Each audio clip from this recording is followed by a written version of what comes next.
I remember where I was when the whole thing came out, and I remember it was like 3 o'clock in the morning. I was reading Have a Day.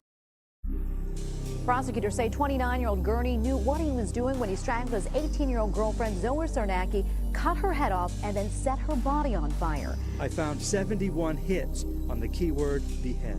His lawyers, meanwhile, say Gurney is not criminally responsible for the death of Zoe Sarnacki because he suffers from mental disease or defect. And he never even left us a body to say goodbye to. That will always haunt me.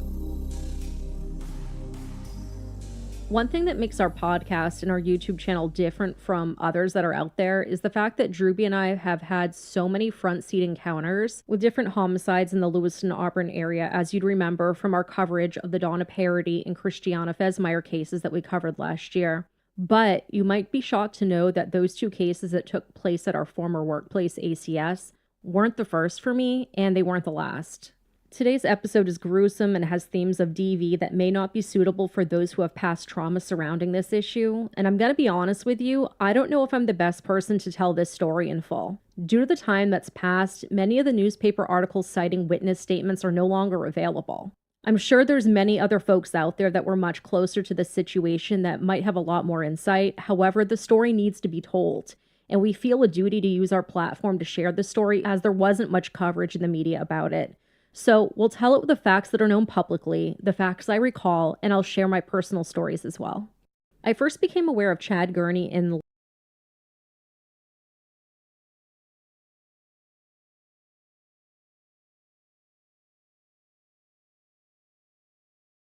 late summer of 1999 while I was at the Litchfield Fair with my cousin. School had just gone back into session, and we were looking forward to just a few nights out before I started my sophomore year. While we were approaching the Zipper, which is probably one of the most unsafe rides at fairs ever, I caught a glimpse of a good-looking fellow just in the distance with a group of guys. And I asked my cousin, "Who is that?" To which she responded to me, "That's Chad Gurney. Stay away from him." Both Chad and my cousin attended Oak Hill High School in Wales, Maine, which is just a few miles away from Lewiston, headed northeast on Route 126, which is also known as Sabattis Street. Oak Hill was a smaller rural school district consisting of small towns such as Sabattis, Wales, and Litchfield. There's a running joke that the town of Wales actually has more cows than people, but overall it's a quaint area and a decent place to grow up. While at Oak Hill, Chad excelled in athletics and was a member of the school wrestling and lacrosse teams. I ran into Chad a few years later at Bull Moose Music in Lewiston, which was pretty much the local hangout for all kids in the music scene at the time. By then, he had already graduated from high school and amassed a large collection of colorful tattoos depicting aliens on his arm and a black and white alligator. This was around 2000 or 2001. Around the scene, Chad was known as Chad Gator, and I'm not 100% sure if it has to do with his tattoo, which honestly seemed out of place amongst his other colorful ones, but I'm sure it had something to do with it. Days later, I had found out that Chad had asked for my contact information from a mutual friend, and we began chatting via AOL Instant Messenger and email. The conversations were always friendly in nature. We discussed music, what concerts we had planned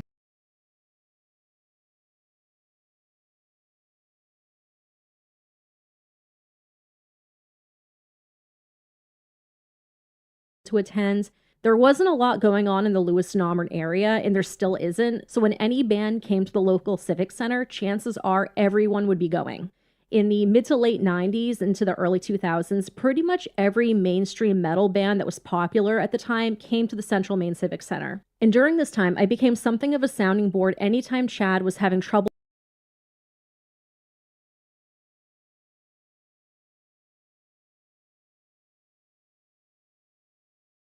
with whomever he was dating. He often claimed his girlfriends were cheating on him, although I was never really provided any concrete proof of any of that. Chad and I were never romantically involved in any way, which was probably for the best. I want to stress this. We were not seeing each other on any level. We were just friends. And we kept in contact over the years and would meet up on occasion at a mutual friend's house or at his parents' house after he got out of work, and we'd sit and chat. On one occasion after he got out of work, we met up and smoked cigarettes in his car in a small local cemetery, listening to the Cure's Disintegration album and enjoying each other's company in silence.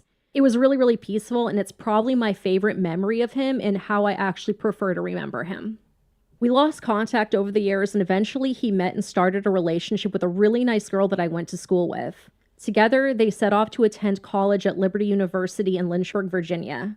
I had seen him a few times when he'd make the trip back to Maine to see family, and he seemed genuinely happy, and honestly, they made a really cute couple.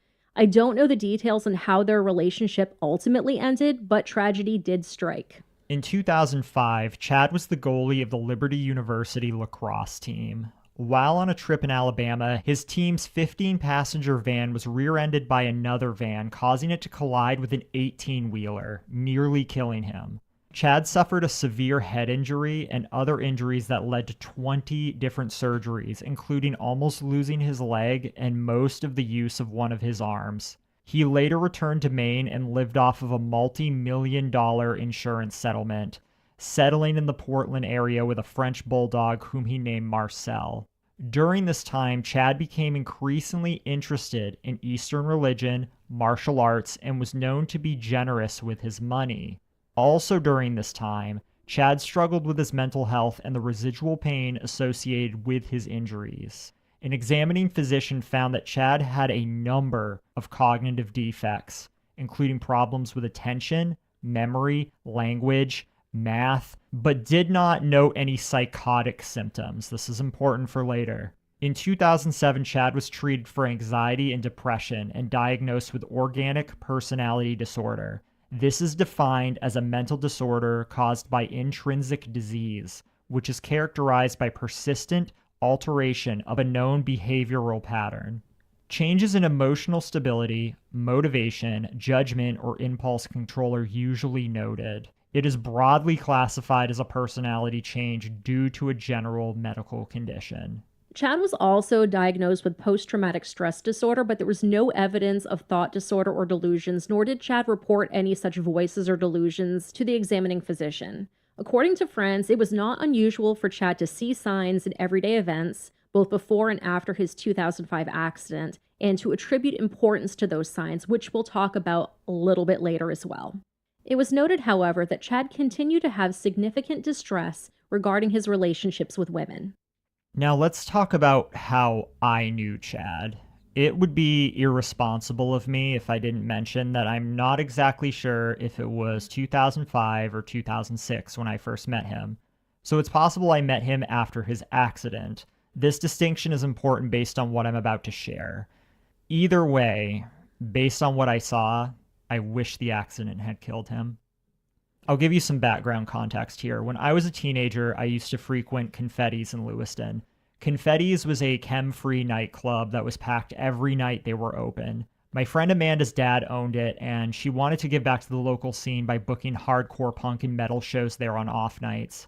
Booking local shows is not an easy thing to do at all. It can be a huge headache, actually. Most people only become bookers for a short period of time because it requires a lot of work and there's very little money in doing it.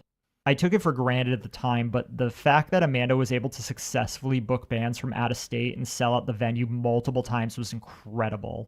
She was still in high school while doing this. Looking back on it, she contributed more to the local music scene here than probably anyone else did at the time. Shows were all I looked forward to every week at school. It was my escape from an incredibly toxic high school and dealing with the isolation of living in a suffocating small town. Going to shows wasn't a new thing for me at this point, and I knew that music scenes, especially the hardcore music scene, weren't all full of the camaraderie shared by underground music lovers. Some people went to these shows purely to hurt people. Chad Gator was one of those people. I first became aware of Chad when I watched him kick a girl in the face. He was hardcore dancing in a mosh pit and she was standing at the edge of it.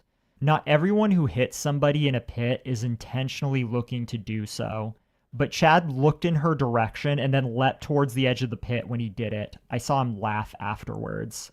A little more context. Hardcore dancing is this very unique type of moshing. There's two-stepping, which is largely fairly tame, but the most notable and violent part about hardcore dancing is during parts of the song called breakdowns. These parts are where people wildly flail around with punches and kicks. I'm really trying to summarize this in a nutshell for people who are unfamiliar. Many people who do this aren't trying to hit anyone. They're just getting lost in a song in a very primal way. It sounds silly, but it's incredibly exhilarating. I myself used to do it, and no, I never hit anyone, but I was more careful than most about it. I cannot say the same about Chad. So you might be saying to yourself, well, that's nonsense. Nobody would stand for a grown man kicking a girl in the face. They'd all jump him. Or maybe you yourself think you would intervene if you witnessed this. Well, you'd be surprised. I don't believe I directly saw it with Chad, but I saw other people try to intervene on these types of people, and they would quickly be jumped by all of their friends. As long as you didn't do it often or you made it look like an accident, you weren't kicked out by the bouncers. Some still were. One time I saw a grown man axe kick a girl while jumping off the stage, and an axe kick is where you lift your leg up vertically and bring it down using your heel to strike the person. And he must have broken her nose because I saw the blood spray. He was quickly ejected by a bouncer. Now, I'm not going to sit here and act like Chad was exclusively targeting women, because he didn't. In fact, hitting a woman was far more likely to end up with you getting kicked out of the show than hitting men. I also wish that I could say Chad was the most dangerous person I saw at hardcore shows, but sadly he was not. Hardcore shows at the time had crews show up. They may still now. I haven't been to one in a very long time. The biggest crew at the time in Portland was one called Hate Crew. If you weren't in Hate Crew and you were hardcore dancing in the pit, you would get beat on until you stopped doing so.